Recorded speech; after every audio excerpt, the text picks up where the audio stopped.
Hello everybody and welcome back to this week's episode of Green Room.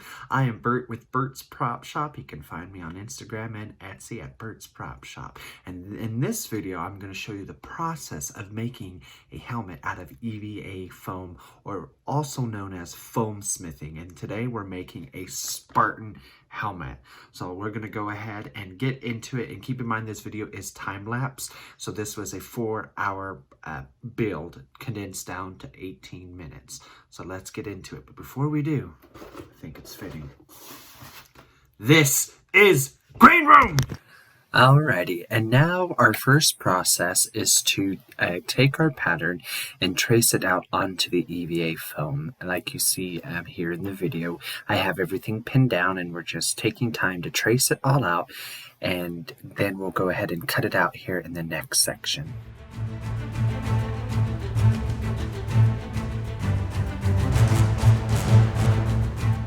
Alrighty, now that we have it all traced out, we're going to go ahead and cut it. And make sure when you're cutting your pieces out, you always want to cut on the inside of the line, not the outside.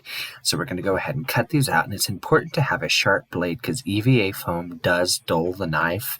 And you want it to kind of just slice like butter through that foam. You don't want to have a little bit of struggle because you might have some rips or tears in the foam, and it's harder to glue it together later. So you want to cut on the inside.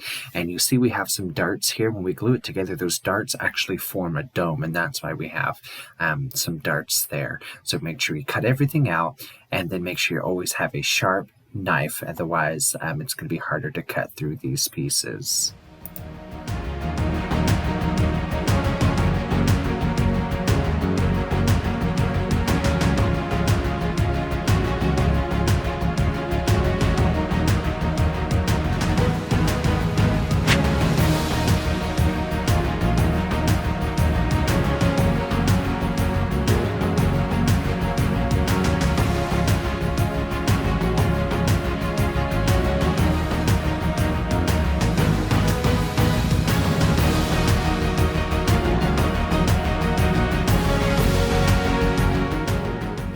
Alrighty, now that we're done with that section, we're going to move on to the next one, which is called heat forming.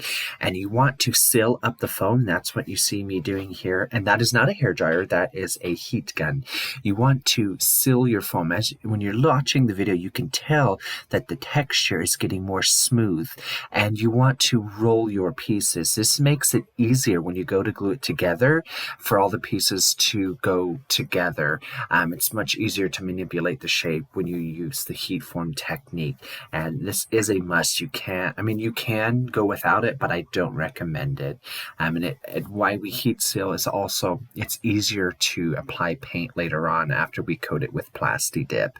But this is the heat forming technique, and you need to do this to every single piece that you cut out, and it makes it easier to paint later on, and also it makes it easier to form your pieces and give it that curl.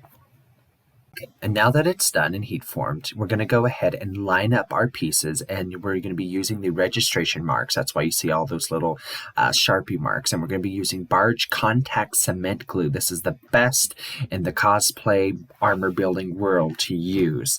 I highly recommend this glue. You might have to get it online as it's not something commonly found in stores, but it is worth it. And it does take 5 minutes for it to dry before applying. So go ahead and coat every single piece that needs glue, and then wait about 5 minutes before applying, and then we'll go ahead and get into that section here in a minute. Okay, so through the power of time lapse, we're going to go ahead and start piecing all these pieces together. And with contact cement glue, go slow with it. As you can see, you're kind of taking our time to line up those registration marks. And with foam, you can stretch it a little bit, and that helps line up those marks. But it's important to line up those marks. And you'll see me miss a couple marks on here, which is okay. If you get the vast majority of them, there might be a couple you can't line up, but that's okay as long as you can get there on it and make it line up with each other. And here is the darts I was telling you about earlier. So as you can see, as we piece these together, we're starting to form a dome, and that's the dome part of the helmet.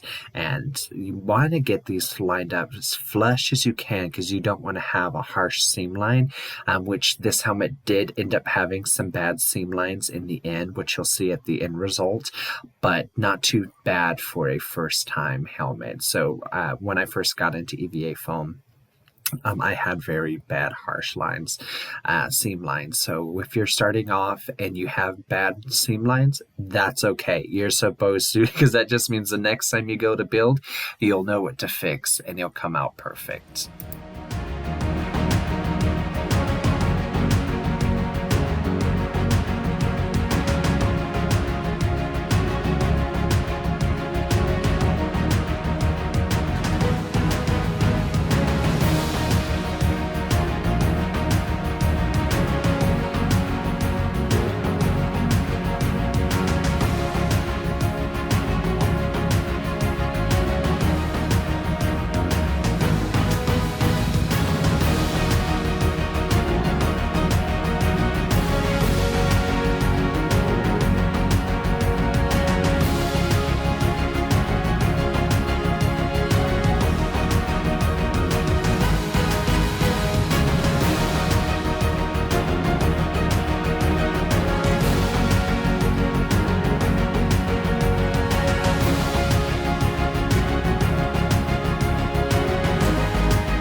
Okay, now that it's all, for the most part, put together, you'll see me here. I'm taking little thin strips of foam, probably 4 millimeters, and I'm actually giving it detail by adding this three-dimensional shape to the outside of the helmet. And also, it's a way of hiding your mistakes with those seam lines. And so you can do this as well. It's totally up to you if you're making your helmets. Now, if it's just for you, you can totally go, let your imagination run wild. But if you're doing it for a show or a cosplay or something that's you've been hired to do, you probably would want to check with the person or the director and see if they want you to do that. And now we're going to go ahead and take our Dremel tool, which is that's a lifesaver when you're in the foam biz. This helps sand down those seam lines and get your detail, and that's what you see me doing here. I'm trying to knock down some of the foam in certain spots if I have fuzzies or little pieces because my knife was not sharpened because the foam eats it up. So that's what we're doing here. And now we're getting into more detailed work. You can use a wood burner on foam to burn in detail, which is one of my favorite things to do. But you must wear a mask because these fumes you don't want to breathe in, and it's very toxic. So you make sure you want to wear a mask. Primarily, you want to use a respirator, but I couldn't find mine. So I wore a regular mask. So please make sure you have a respirator when doing this. But this technique really does help bring the helmet alive by adding this type of detail, which is fantastic, especially for foam helmet builds.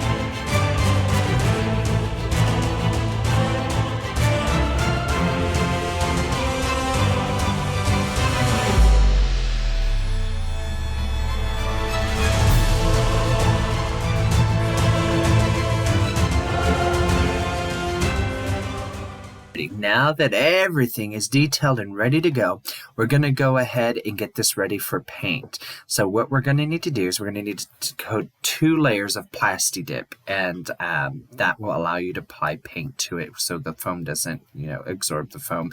And these are all the paints that I use for this build, except for the shoe polish. It's actually for the next helmet that I did, but that's okay. So I did a combination of just regular painting and dry brushing. Halfway through painting this, I decided to switch to dry brush. It just came across a little bit better at the end result, but that's okay.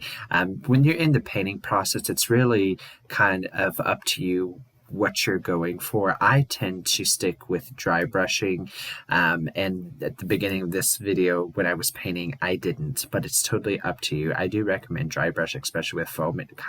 It's really cool and unique, the texture it leaves when you're done painting. So you go ahead and continue this process all the way to the end. I use a combination of spray paints and acrylic paint, primarily spray paint because I like to dry brush with that. Some folks don't, but I do. I recommend it.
And that is a wrap on this build. I hope y'all learned something new today and this inspires you to want to go out and try foam smithing. And you can find more tutorials coming soon, hopefully here in the near future.